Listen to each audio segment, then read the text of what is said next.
नमस्कार। शुरुआत करते हैं मॉर्निंग प्राइम की और सबसे पहले मॉर्निंग प्राइम में बात होगी 7 की बड़ी बात की। तो हेडलाइंस यानी टॉप न्यूज कौन कौन सी है, पहले उसका रुख कर लेते हैं।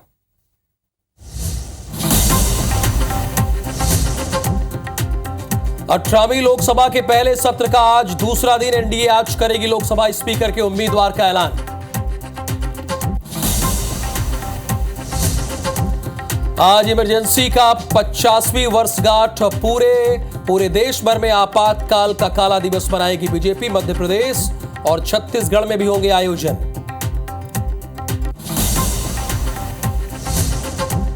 दिल्ली दौरे पर सीएम विष्णुदेव साय आज प्रधानमंत्री मोदी और अमित शाह से करेंगे मुलाकात। मंत्रिमंडल विस्तार पर हो सकती है चर्चा। आज भोपाल में होगी मोहन कैबिनेट की बैठक। मीटिंग के बाद सभी मंत्री अपने अपने विभागों की करेंगे समीक्षा। झांसी में दुल्हन बनने ब्यूटी पार्लर पहुंची दतिया की युवती का प्रेमी ने किया कत्ल। साथ चलने का प्रस्ताव ठुकराने पर मारी गोलियां। फरार आरोपी की तलाश में जुटी है पुलिस।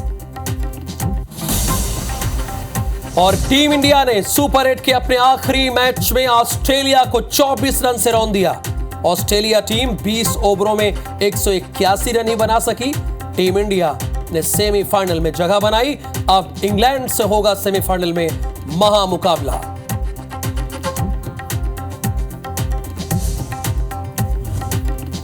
प्रायोजक हैं राजयोग पेंट। खुशियां आपकी, रंग हमारे।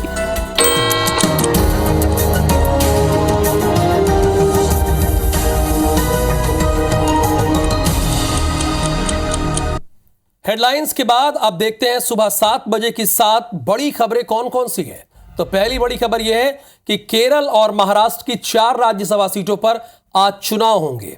दूसरी बड़ी खबर, Delhi high court CM Arvind Kejriwal की जमानत पर फैसला सुनाएगा।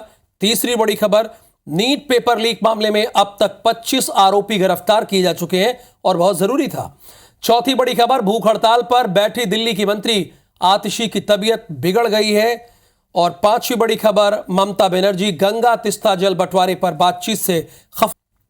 छठी बड़ी खबर, कीमत काबू में रखने के लिए गेहूं पर लगी है स्टॉक लिमिट। और सातवीं बड़ी खबर, हिमाचल प्रदेश के सोलन में बादल फटा है, हाईवे बंद कर दिया गया है। तो आज लोकसभा स्पीकर के नामांकन का आखिरी दिन है। आज एनडीए अपने उम्मीदवार के नाम का ऐलान करेगी। प्रधानमंत्री मोदी लोकसभा में स्पीकर के नाम का प्रस्ताव रखेंगे। चूंकि आज आखिरी दिन है, सहयोगी दलों से चर्चा के बाद नाम का ऐलान होगा। सहमति नहीं बनी तो पहली बार चुनाव की नौबत आएगी। अगर सहमति नहीं बनती है तो चुनाव की नौबत आएगी। अब तक सर्वसम्मति से स्पीकर का चुनाव होता है, अभी स्पीकर का चयन होता है सर्वसम्मति से। लेकिन अगर सहमति नहीं बनी, चूंकि विपक्ष इस बार बहुत पावरफुल है, 2014 और 2019 की तरह विपक्ष कमजोर नहीं है, इस बार बहुत पावरफुल है। तो स्पीकर के चुनाव का प्रावधान क्या होता है, वो बहुत ही शानदार ग्राफिक्स के जरिए हमारी टीम ने बनाया है। स्पीकर के लिए लोकसभा सांसद जो है वो मतदान करते हैं। बहुमत पाने वाला प्रत्याशी स्पीकर चुन लिया जाएगा जिसके पास बहुमत होगा। और इसके साथ संविधान के अनुच्छेद 93 के अनुसार स्पीकर का चुनाव होता है। सहमति से भी चुने जाते हैं स्पीकर, यानी अगर दोनों दल क्या, अगर सभी जितने भी दल हैं, अगर वो एक राय आ गए, एक पेज पर आ गए कि नहीं ठीक है, ये जो आप नाम दिए हैं हम इस पर सहमत हैं, ठीक है। चूंकि भाई अल्टीमेट तो दोनों का मुखिया होगा, जो लोकसभा का स्पीकर होगा। ऐसा थोड़ी कि सत्ता पक्ष है तो उसे ज्यादा तवज्जो देगा, बिल्कुल नहीं, ये परंपरा नहीं है। वो तो पूरी लोकसभा को लेके चलेगा।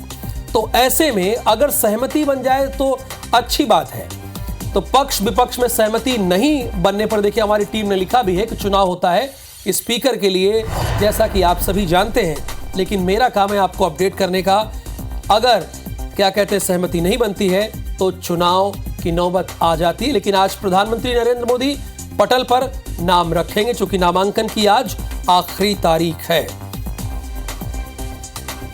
और स्पीकर के क्या क्या पावर होते हैं ये बताना, चूंकि आज बड़ी खबर है। लोकसभा स्पीकर सदन का पीठासीन अधिकारी होता है। नंबर 1 पीठासीन अधिकारी होता है। दोनों सदनों की संयुक्त बैठक की वो अध्यक्षता करता है और इसके साथ संसदीय बैठकों का एजेंडा तय करता है और इसके साथ ही साथ स्थगन या विश्वास प्रस्ताव की अनुमति भी स्पीकर ही प्रदान करता है। सांसदों को निलंबित करने का भी अधिकार है। आपने देखा होगा पिछली बार कई निलंबित हुए सांसद, लोकसभा स्पीकर सदन का पीठासीन अधिकारी। ये बताना इसलिए जरूर है, देखिए दल बदल करने वाले सदस्यों पर अंतिम फैसला स्पीकर की होता है।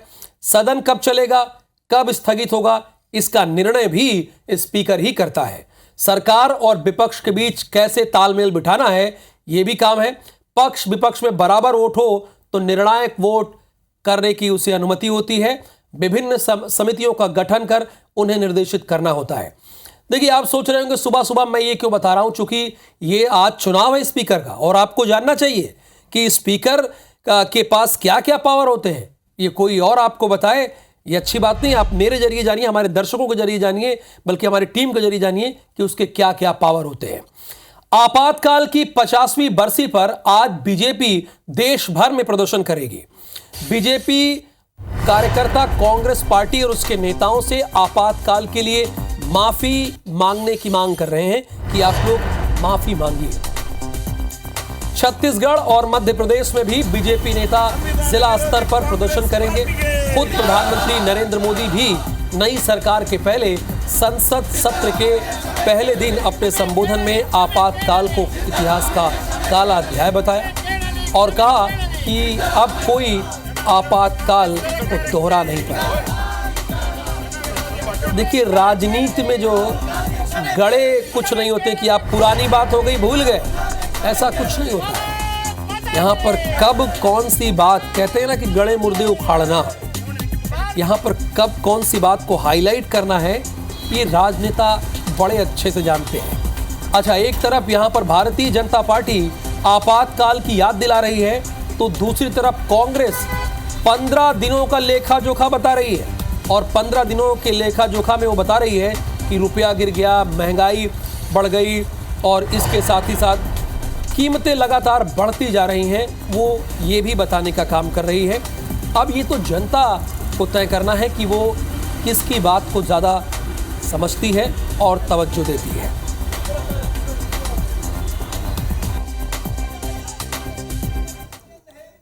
कल 25 जून को भारत के लोकतंत्र में जो काला धब्बा लगा था उसके 50 वर्ष हो रहे हैं। भारत की नई पीढ़ी इस बात को कभी नहीं भूलेगी कि भारत के संविधान को पूरी तरह नकार दिया गया था। अब दिल्ली से खबर है, भूख हड़ताल पर आतिशी बैठी हुई हैं, उनकी तबीयत खराब हो गई है। देर रात आम आदमी पार्टी के नेता को LNJP हॉस्पिटल में भर्ती करा दिया गया। 21 जून से अनशन पर ही बैठी हैं दिल्ली की मंत्री आतिशी। दिल्ली में जल संकट को लेकर अनशन पर मंत्री आतिशी बैठी हैं। हरियाणा पर दिल्ली को कम पानी देने का आरोप है। कम पानी की वजह से लोगों को पीने का पानी नहीं मिल रहा है। तो दिल्ली की एक स्थिति ये भी है, अगर आप बहुत दिल्ली जाना चाहते हैं, कि दिल्ली में रहना चाहते हैं और दिल्ली का ख्वाब संजोए हैं, तो वहाँ पर एक समस्या ये भी है कि आपके पास पीने का पानी भी नहीं है।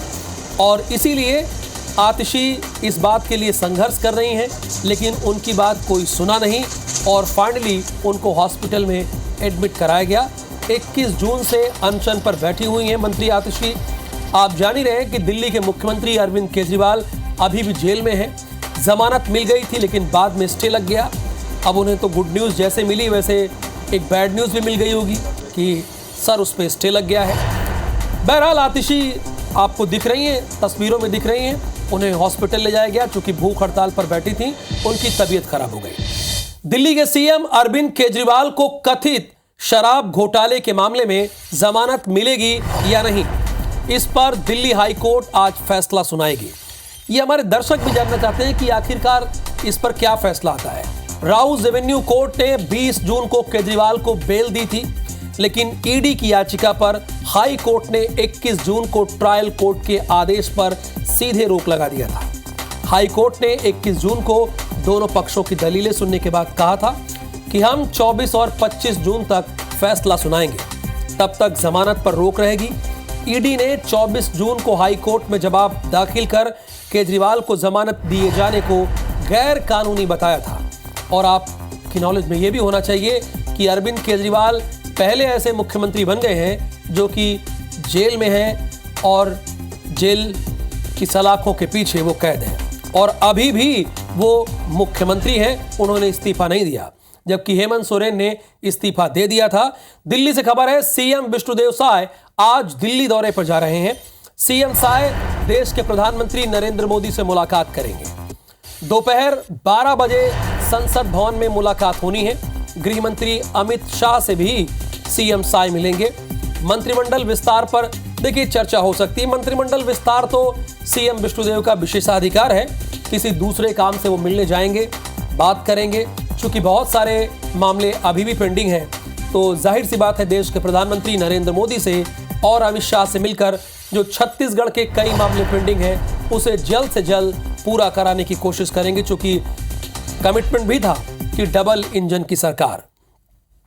और अब आपको भोपाल लेकर चलते हैं, वहां के सीएम का क्या कार्यक्रम है। आज दोनों सीएम यानी छत्तीसगढ़ के सीएम भी दिल्ली में हैं और मध्य प्रदेश के सीएम भी दिल्ली में ही हैं। देखिए लिखी हुई लाइन आ गई, दिल्ली में स्थानीय कार्यक्रम में उन्हें शामिल होना है। अच्छा, मोहन यादव के स्थानीय कार्यक्रम कई वहां पर रहते हैं, पार्टी के पदाधिकारियों से मुलाकात करेंगे और इसके बाद आपको बता दें कि दिल्ली दौरे से पहले कैबिनेट की बैठक लेंगे। सुबह 10:30 बजे मंत्रालय में बैठक होगी। बैठक में कई प्रस्तावों को हरी झंडी मिलेगी, यानी आज सुबह 10:30 बजे कैबिनेट की बैठक होनी है। और आमतौर पर अगर आपने देखा होगा कि कैबिनेट की बैठक मंगलवार को ही होती है। आप उत्तर प्रदेश देख लीजिए, आप चाहे तो मध्य प्रदेश देख लीजिए या फिर देश देख लीजिए, कई बार बुधवार या मंगल या बुधवार को ही होती है। अब आपको भोपाल लेकर चलते हैं। भोपाल से तो ये खबर जनरेट हुई है, लेकिन खबर अमरवाड़ा से है। अमरवाड़ा उपचुनाव में 16 उम्मीदवारों के नामांकन सही मिले हैं। 17 कैंडिडेट्स ने जमा किए थे 26 फॉर्म। कल तक नाम वापसी होगी। निर्दलीय दीपेश भारती का नामांकन फिलहाल रिजेक्ट हो गया है। 2 और निर्दलीय नामांकन फॉर्म भी रिजेक्ट हो गए हैं।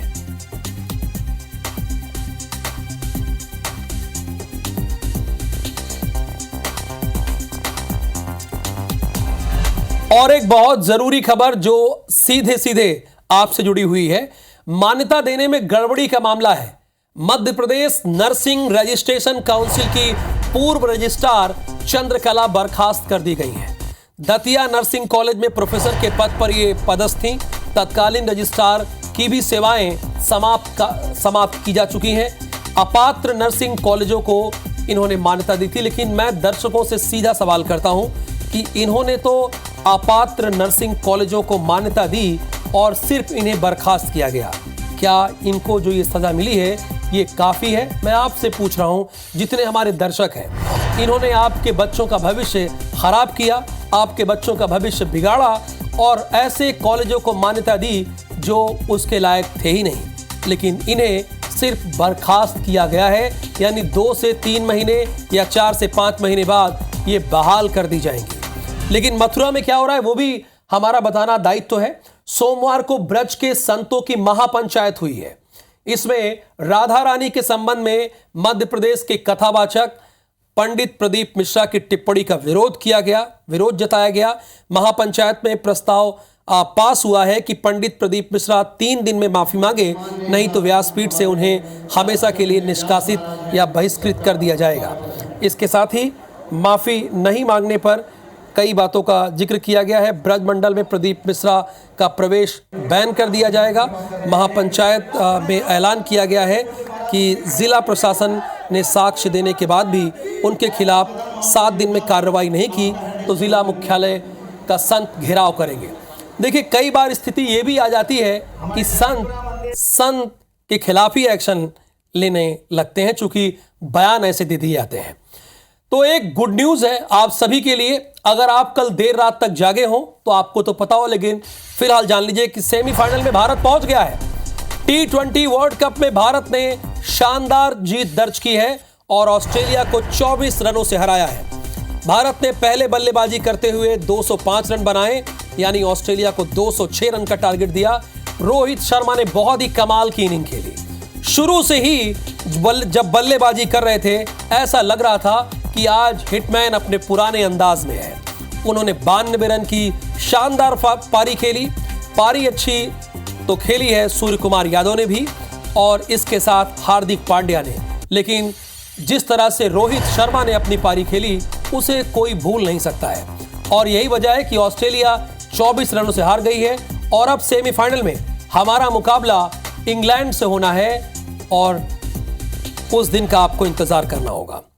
एक्ट्रेस सोनाक्षी सिन्हा के खिलाफ पोस्टर लगे हैं। पटना में शिव भवानी सेना ने पोस्टर लगाए हैं। जहीर इकबाल से शादी के विरोध में पोस्टर लगाए गए हैं। सोनाक्षी को बिहार में नहीं घुसने की धमकी दी गई है। पोस्टर में लव जिहाद को बढ़ावा देने का आरोप है। ये लिखा गया है हिंदू धर्म को नुकसान पहुंचाने का भी आरोप है। और साथ में आप देख रहे होंगे आसनसोल के सांसद यानी सोनाक्षी सिन्हा के पिता शत्रुघ्न सिन्हा भी तस्वीरों में नजर आ रहे हैं।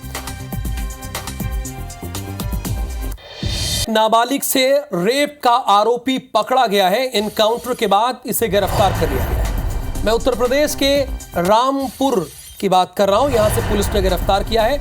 एनकाउंटर में बदमाश को गोली लगी है। हॉस्पिटल में एडमिट करा दिया गया है। नाबालिग से रेप के आरोपी को गिरफ्तार कर लिया गया है। यह साहब उत्तर प्रदेश है। यहां पे एक कहावत है, अपराधी या तो सुधर जाएं या तो उत्तर प्रदेश से बाहर चले जाएं। खबर बिलासपुर से है। देसी शराब दुकान में जमकर बवाल हुआ है। युवक युवतियों ने दुकान में पथराव किया है। शराब दुकान के मैनेजर के साथ मारपीट की है। मैनेजर को लाठी डंडे से पीटा है। ये बिलासपुर और रायसेन की दो तस्वीरें हैं। युवक युवतियों ने दुकान में पथराव किया है और दूसरी खबर दुकानदार के पैसे मांगने पर पीटा है। अब जाहिर सी बात है, जब आप शराब लेने जाएंगे तो कोई भी पैसे ही मांगेगा या किसी भी दुकान पर जाएंगे पैसे ही मांगेगा। लेकिन इन लोगों को लगता है कि मारपीट ही करनी थी, क्योंकि इन्होंने पैसे मांगने पर मारपीट की है। इधर देखिए युवक युवतियों ने भी शराब दुकान के मैनेजर के साथ मारपीट की है। बहुत स्वाभाविक सी बात है कि अगर आप शराब पीने के आदी हैं तो आपको पैसे तो देने ही पड़ेंगे। मुफ्त में कोई चीज़ नहीं मिलती है। खरगोन से अगली बड़ी खबर है। दो बड़ी खबर है। खरगोन से श्रद्धालुओं से भरा पिकअप वाहन पलट गया है और हादसे में करीब 15 से अधिक श्रद्धालु घायल हो गए हैं। दूसरी खबर भी खरगोन से, कुत्तों के झुंड ने हमला कर दिया है और हमले में 2 साल की मासूम की मौत हो गई है। बहुत ही दुखद खबर। और इस तरह की खबरें मध्य प्रदेश में बहुत आम होती जा रही हैं। इसके पहले ध्यान होगा, ग्वालियर के कई केसेस सामने आए थे, मुरैना में कई केस सामने आए थे, वो हमने आपके सामने रखा था। 2 साल की मासूम की जान चली गई। इधर बिलासपुर में 6 महीने के मासूम पर जानलेवा हमला हुआ है। धारदार हथियार से मासूम पर हमला किया है। बच्चे की हालत गंभीर है। मासूम को हॉस्पिटल में एडमिट करा दिया गया है। गांव के ही युवक ने घटना को अंजाम दिया है। आरोपी युवक को पुलिस ने हिरासत में ले लिया है। अच्छा, आप भी जब खबर देखते होंगे, सुनते होंगे, मुझे तो सोचते होंगे ये दुनिया में कैसे कैसे लोग हैं। मैं भी कई बार ऐसे सोचता हूँ जब खबरें बताता हूँ। अब बताइए, 6 महीने की मासूम है, उस पर जानलेवा हमला किया है। क्या बिगाड़ा होगा उसने आपका। अभी तो वो बोल भी नहीं सकी होगी, कुछ बोल भी नहीं पाती होगी, अपने हाव भाव भी व्यक्त नहीं कर पाती होगी। उस पर जानलेवा हमला हुआ है। शर्म आनी चाहिए। शर्म से अगर कुछ ज्यादा हो सकता है तो वो आनी चाहिए। मुरैना से खबर यह है कि खाद्य विभाग की छापेमार कार्रवाई हुई है। भारी मात्रा में गुड़ और केमिकल बरामद हुआ है। मयंक ट्रेडर्स नाम से संचालित की जा रही थी गुड़ की फैक्ट्री। गंदगी में गुड़ बनाने की शिकायत मिली थी। अपर कलेक्टर सीबी प्रसाद के आदेश पर यह कार्रवाई हुई है। खाद्य विभाग ने गुड़ के सैंपल लिए हैं। पूर्व में भी इसी फैक्ट्री पर कार्रवाई हो चुकी है। इसे तो सील कर देना चाहिए, क्योंकि हमारे और आपके स्वास्थ्य के साथ ये फैक्ट्री खिलवाड़ कर रही है। और साथ की बड़ी बात में मुझे तो अनुमति दीजिए, लेकिन आगे देखिए हमर बानी हमर गोट।